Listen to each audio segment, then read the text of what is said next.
Welcome back, everybody, to the Denver Broncos franchise on Madden 20. Great to be here with another episode, as today I am recapping the off-season live stream from this past weekend. It was a very fun stream, a lot of great moments. If you have the time, I think it's one of the best streams I've done in a very long time. If not, well, today I'm recapping all the important aspects of the offseason and going through all the changes we're going to see in this new year. Beginning with a scheme change on defense. We are now moving to a 4-3 scheme, something I have thought about now for a while. I've edited both of our schemes here, so we might have some different archetypes as our scheme fits. These schemes better fit the roster and should help us develop a lot of our young talent. The champions going into year 5 of the series will be the Cincinnati Bengals, who signed Baker Mayfield last offseason. He threw 3 touchdowns, one of them to Courtland Sutton in the Super Bowl win. Getting on to the actual offseason, we have many big name retirements. Aaron Rodgers, former Bronco Chris Harris, Richard Sherman, Julio Jones. A lot of the household names are retiring. And teams are looking for new stars here in these draft classes, and Blackjack's draft classes have been phenomenal. It's added great depth to the series, and it's a lot of fun to draft with them and to see how the CPU drafts with them. There were a couple interesting cuts here, by the way. I wasn't expecting the Vikings to release Michael Gallup. We'll come back to him later. But for player regression, Von Miller regressed last season. He's now down 18 additional points. We lose points for 27-year-old Royce Freeman. Justin Simmons drops 13 points. And we also saw Trent Williams have some regression here. 32 points down, but he's still a pretty good player. Overall, nothing too shocking, but now to our free agents. And I knew that we probably weren't going to be keeping Von Miller. I was thinking about a tag and trade from the very beginning. But given Trent Williams didn't retire, which was great news, I wanted to keep him even if he's not the same elite tackle he once was. He's not coming off a great season, but I know how hard it is to find good offensive linemen in this game. But he did not accept the 1-year offer, so this led to a dilemma. Do I tag Trent Williams to make sure he's on the team next year, or do I tag Von Miller and trade him to try to acquire more picks in what seemed to be a very intriguing draft class? Anyway, I went through other players. We signed Brandon McManus. Starting to wonder if that was a bit of an overpay, $4 million a year. We tried to sign Damon Harrison. That didn't work. And for most of our backups here, I didn't want to offer them contracts. There were a few exceptions, but I don't think I want to develop Sean Pitts any longer. I do want to have Stephon Charles on the team. I signed him off the Chiefs practice squad. And I also wanted Andrew Ramsey. At the very least, I think he's a solid number 4 corner with potential to get better. But eventually I had to make a decision here. Who gets the franchise tag? Do I go the safe route, tag Williams, or tag and trade longtime great Von Miller? The thought of acquiring more picks was just too great. We franchise tagged Von Miller. Following that, I had other trades in mind. Royce Freeman lost his role last season, wasn't very effective. I think it's time to move on. Kari Bigby was a 3rd round pick in our very first draft in this series, but he's been buried now on the depth chart. I added him to the trade block along with Hudson Brooks and Justin Simmons because of his regression. On top of that, we had about $77 million in cap space going into free agency. And wow, what a free agent class this was. I knew Deandre Hopkins may be available, but I didn't know Byron Jones would, and there were other great players at a variety of other spots that just happened to be needs on our team this year. But as I've said, I wanted to try to get DeAndre Hopkins if he became available. I was not going to look for like a 1st round receiver. It had to be someone that is a day 1 difference maker and would be one of the best receivers on our team. So we offered a big contract to DeAndre Hopkins. I also went to the player acquisition upgrades here for head coach Marcus Calhoun to get the receiver and DB free agent influence. Now, there was a good idea brought up in chat. Miller's franchise tag is worth 22 mil. I better try to trade him before teams lose their cap space in free agency. And I thought I might get a little more than a second round pick here, but ultimately, I thought this was a fair trade. I don't try to just exploit the trade logic all the time and get every little bit I can. I think Miller and Freeman, two players who are regressing for a second round pick, is pretty fair. Both appear to be starters this next season for Atlanta. Now, I knew I wanted to upgrade at corner. I wanted to offer a 2-year deal to Byron Jones, not just the 1 year. I thought the extra year would make a big difference here. And I wanted to see if Trent Williams had interest in coming back to Denver for one more season. It was a great year to have a lot of cap space, but I wasn't done there. I knew we also had to upgrade at guard, and I was very interested in DJ Fluker. However, David Andrews just has a better skill set overall, no major weaknesses, so I preferred Andrews.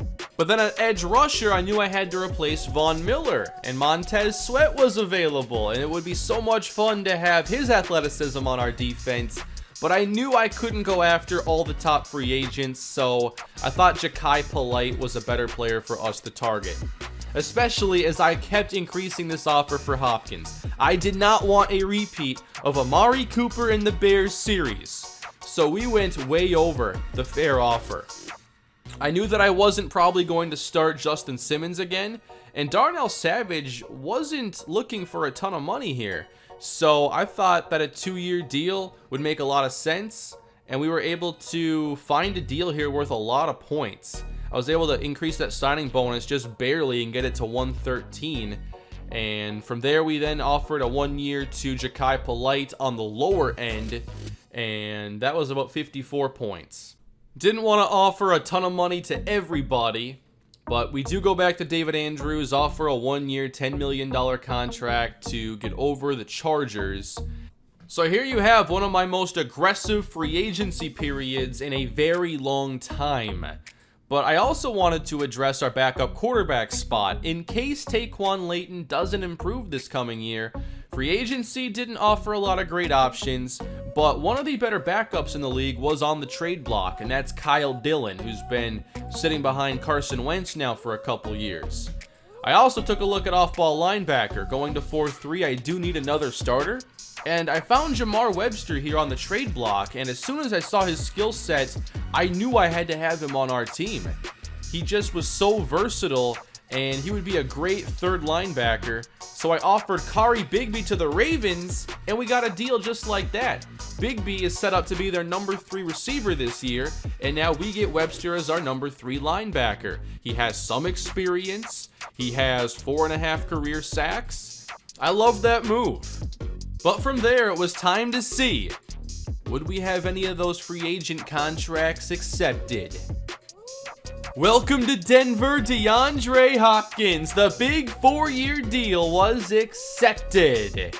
I'm very excited about the addition of Hopkins. Now, Byron Jones actually declined our offer, which I thought was a very good one. We got Darnell Savage to accept, David Andrews, Trent Williams, and Hyppolite. A lot of great additions here at the beginning of free agency. But I wasn't done there. I wanted to replace Royce Freeman. And so I offered a very small 1-year deal to Devontae Freeman to be number 3 running back and maybe take over Marcus Green's role. Here was the deal that Byron Jones signed, by the way. 16.7 over 1 year. Michael Gallup cut by the Vikings. He's going to the Raiders. So now we're going to see him as their new number 1 receiver. Damon Harrison ends up going to the Patriots, and I'm pretty sure he took less than I offered back when I tried to sign him earlier in the offseason. And Lamar Williams, no longer on the Chargers, he'll be going to the Colts on a 2-year deal. We then offered a small deal to Jonathan Hankins in a run-stopping role. Combine results became available for the NFL draft prospects. Jamari Akinjide was already my number 1 player, and this combine performance only cemented that. He is a special player. 6'3", 223 pounds, blazing speed. He can play anywhere on defense. There were a lot of great players, but Akinjide further separated himself from the rest of the top tier in this class. I still had a lot of interest in many other players, and I knew that there was a chance that Akinjide would go before our pick. But there were 6 players I'd be happy with taking at number 5, and I knew that at least a couple of them would be available. My thought was that I would not try to trade up for Akinjide, but once I saw his combine, I knew that he was the one player I wanted in the first round. Now, I spent a lot of time going through each position to find combine standouts and to fill out the bottom of our draft board. You can see more of that in the off-season stream, but we get to the next round. Hankins and Freeman both accept the offers. Here are the free agent quarterbacks. Still nobody wants Adam Kane after we released him a couple of years ago. Instead, I had more interest in Kyle Dillon and making a trade. So we offered Justin Simmons to the Eagles for Dillon and a 4th round pick. We get more draft capital and a better QB2 option. With the new deal for DeAndre Hopkins, there's a domino effect afterwards. With Centarius Phillips and his 5th-year option, now I am not going to be picking it up because we already have a major investment in Hopkins and a pretty big one in Curtis Samuel. Back to the draft prospects. Cam Smithson, one of the best values in this draft class, an undrafted projected player. And going into the draft, we had a lot of picks, 3 second-rounders, a top 5 pick. I could not wait to draft in this class. But at this point, I was a little nervous because I really wanted Jamar Akinjide, and I knew he could go before our pick at 5. So while I went into the offseason thinking I would not trade because no matter what, I would definitely get a great player, I wanted to move up now suddenly. But trading up in the top 5 in Madden is extremely difficult and sometimes impossible like it was here. I could not trade with the Lions, and I don't do player trades here. So they end up going number 1 overall, Amari Hendricks, who's an amazing athlete at linebacker, and we'll see his ratings in a little bit. Next up, the Raiders. Division rival, not trading. They go Jamie Alexander. I couldn't believe they passed on Akinjide, but they get a great free safety. Next up, the Patriots. I was about 98% sure they would go Tyson Walker, but that 2% that they might go Akinjide made me want to trade. It was still impossible. And the Patriots select a new quarterback in Tyson Walker from Oklahoma. So now just one team in our way, the LA Rams, with strong safety as their number 5 need. This is where a trade starts to get possible once you get to 4 overall. And I thought if we offered our 2 best second round picks, we might get it done. But I decided we were not going to make the trade. It was too much to give up, and I was counting on them not taking Jamar Akinjide. I was trying to will it into existence. And they selected Kazimir Sokolov, and we hold strong at 5, and we get Jamar Akinjide without trading. It was an amazing moment in the stream with everything leading up to this pick and the time spent considering a trade. Akinjide is an 82 overall with hidden development, 93 speed, great tackle skills, he can hit, he can cover. He's going to play so many roles in the preseason to figure out where he's going to play. I can't wait. We accomplished so much in free agency, and to get Jamar Akinjide without trading sets us up for a great year. But the draft was far from over. With our second round picks, I had a lot of interest in trading up. There were offensive linemen I liked a lot. There were still cornerbacks I wanted, and I need an edge rusher now, even with adding Hyppolite on the 1-year deal. Now, I like Tommy Jordan a lot, but he went earlier than expected to Arizona, so that meant I had really one cornerback I wanted potentially in the first round, and that was Kyron Ledbetter, even if he was a little bit overrated. You have to remember here with Blackjack's classes, you have to approach them a little bit differently because they're just constructed differently than EA classes. But Ledbetter goes to the Saints, so that wasn't an option. But we still traded up with Minnesota, going up 14 selections, giving up a second-round pick so we could draft our potential Von Miller replacement. Welcome to Denver, Eric Palmer from LSU. 6'5", 252, hidden dev. Great speed and acceleration. He is a finesse rusher, and he should have a role on this team as a rookie. But I wasn't done there. I also wanted to maybe add a good tackle. Wendell Scott was my favorite.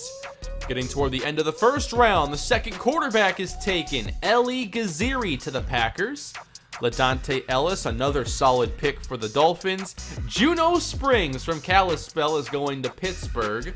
And at 32, the Super Bowl champs, the Bengals take Wendell Scott. Now the Raiders had 2 picks back-to-back, top of the second round. They go Jazeer Newell and then select Stan Harris. 267 overall defensive ends.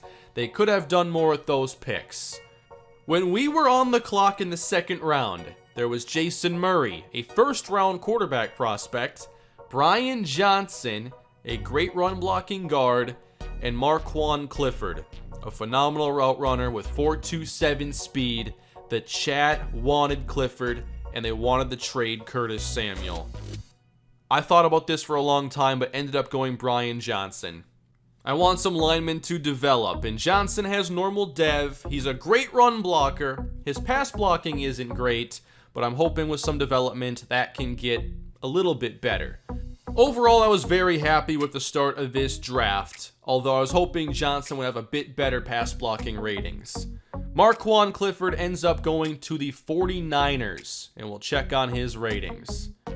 In the third round, for just a 5th round pick, I was able to trade up, getting ahead of Cleveland, who still had not drafted a quarterback, because I thought the chance to add Jason Murray was just too great here. Now he's a 71 overall with normal development. He's going to compete with Kyle Dillon for our backup quarterback spot. They're both strong arm quarterbacks that throw better down the field. Jason Murray needs some development, but now we have multiple quarterbacks we can try to develop if Taquan Layton does not end up being the answer and our franchise quarterback. In the 4th round, I had no idea when Cam Smithson would go, so I took him top of the 4th. Smithson has decent block shed, good finesse move, strength is adequate. He should find a role pretty quickly, I believe, on this defense.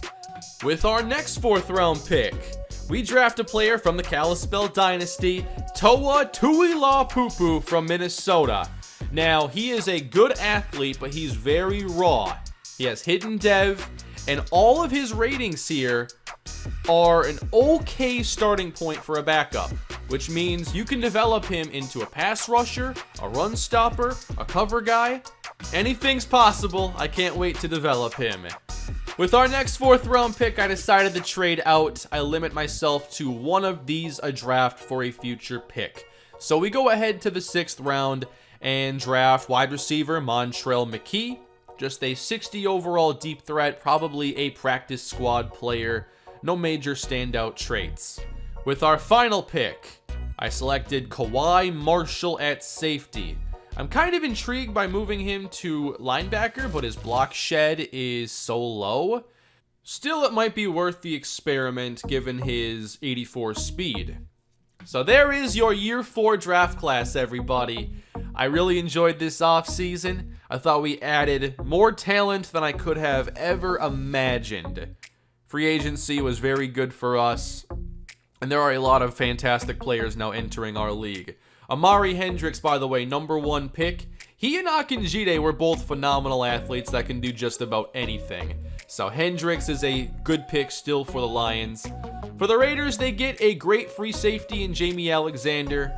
Very happy they did not draft Akinjide.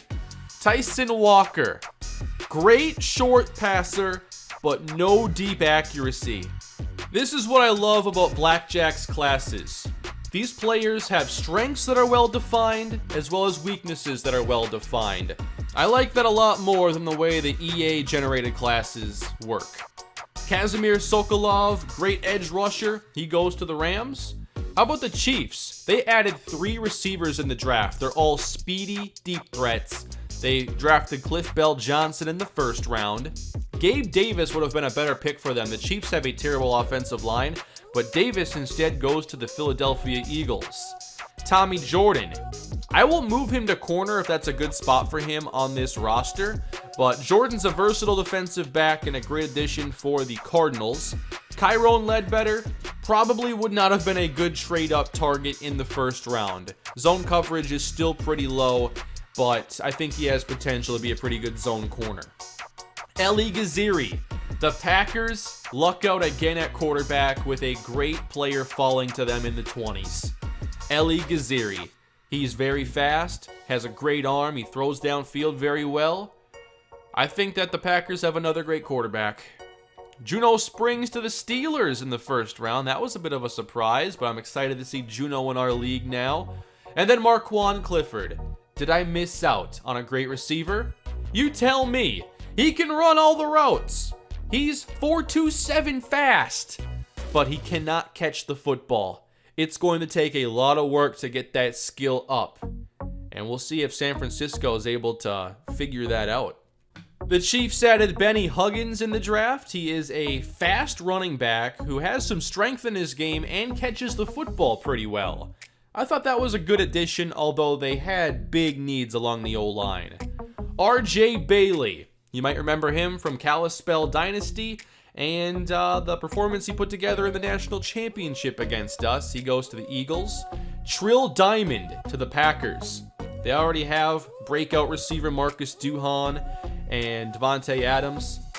The Packers are going to be a pretty good team, I think, going forward. Johnny Cabral from Kalispell. He goes to the Miami Dolphins. Prescott Pemberton III. A late round quarterback option goes to the Falcons, and I will come back to him soon.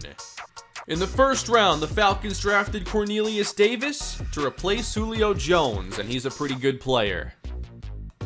Who remembers Rick Thomas? The Bills signed him as an undrafted free agent. I think we could have signed him and saved some money on the Brandon McManus deal. Now, I made so many additions in this offseason, but none of them at cornerback. So I looked at the trade block and traded Hudson Brooks to the Eagles for Stuart McMichael, a solid zone corner. But I also had interest in maybe adding a high-level starter like Darius Slay. The chat absolutely wanted him. However, I felt that with him at 32 years old, I didn't think it would be a great trade right now for us, especially with how much it would take to get him. So there's no trade for Darius Slay. We spent a little time in practice here, had to see what DeAndre Hopkins was all about. I can't wait to play with him on this team. It's going to be so much fun having Hopkins and Samuel. Hopefully Taquan Layton can take this next step. There are no excuses now with all the receivers and the improved offensive line. But we had to see what Jason Murray was all about.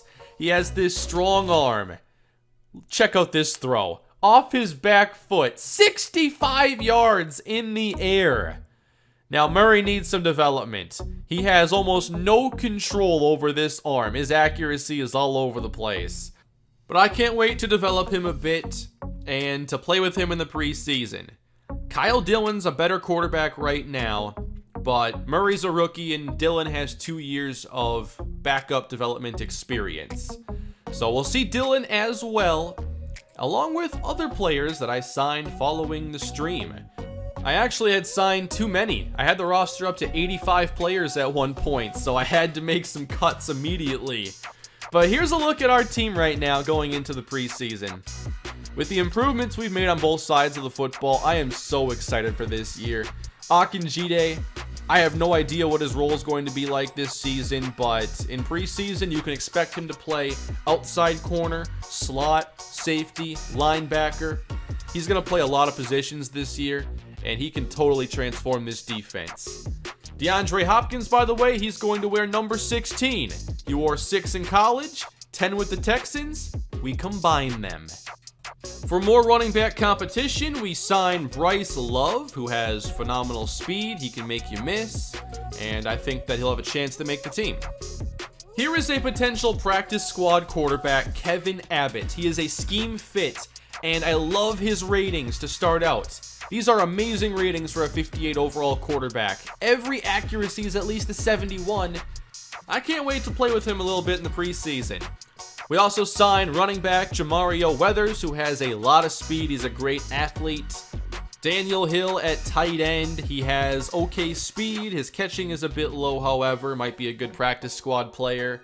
We also signed veteran Olivier Vernon just for some extra pass rush depth. I want to see if anybody can make a big impact. We also signed Kalispell nose tackle Jaquan Cunningham. He's a run stopper, and there may be a role on this team for him after some development. Run stopping is his strength. We also signed Larry Sharp at linebacker. He's a run stopper, not that fast, but he has hidden dev. So I'm intrigued with him. Devontae Mays at edge rusher, rookie out of Akron. Decent speed, decent finesse moves. I like to develop him.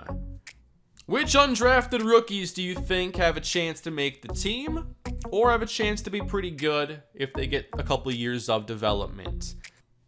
Now, I made a lot of moves in this offseason. I'm not done. I've added Tremaine Atkins to the trade block. He was our first second-round pick in the series. Hasn't really done much on this team, but I think now we have other defensive tackles I want to play. Jamar Webster, I talked about him earlier. He's going to have a lot of different opportunities with this defense as a pass rusher and a third linebacker. With the Falcons, here's a cool development. I didn't realize Matt Ryan had regressed so much. But how about the pick they made of Prescott Pemberton III in the 6th round? Pemberton is 1 overall less than Matt Ryan. Could he start this season for Atlanta? Here's the next thing that's really cool. They have Pemberton as a focus player, so he's getting extra experience every week. I believe the CPU just takes their top 3 rated rookies to make them focus players, because Pemberton was their 5th pick, was their 3rd best in terms of overall. So that is something we will definitely watch throughout the year. Now, I've taken a look at our roster, and I've looked at who's going to be a free agent after this coming season, and I'm trying to plan ahead at some certain spots. Right now, I don't think we're going to be able to sign Noah Fant going into the future, so tight end is something I also wanted to look at in preseason. I've signed Josh Oliver. He has really good speed, very good hands. I think this preseason is a great opportunity for a player like him to get a role on this team. And here is our schedule for year 5. And no joke, I think it might be the best schedule in any series I've ever done. We take on the NFC North, which means Brandon Warren and the Vikings, Eli Gaziri, Josh Rosen, Drew Lock. We get the Dolphins on the schedule, Jesse Heikkinen. Steelers, Tony McAdams, defending Rookie of the Year. Bills on the schedule, we'll see Hayden Jean-Charles again. And DeAndre Hopkins faces his former team, the Houston Texans. Now, I've talked about a new scheme for this year. I've already built the new playbook. I've been so excited to get to these preseason games. So we're running a 4-3 defense, obviously.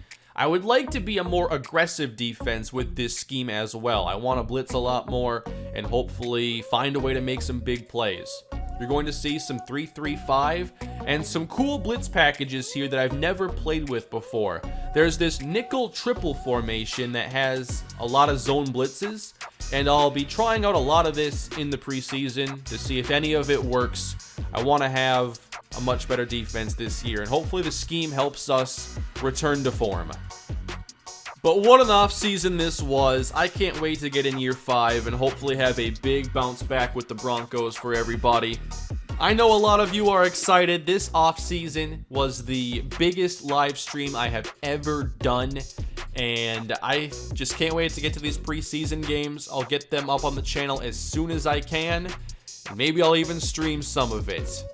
But thank you so much for your support. Please leave a like on the video, subscribe to the channel, and I'll see you all next time. Have a great day, everybody.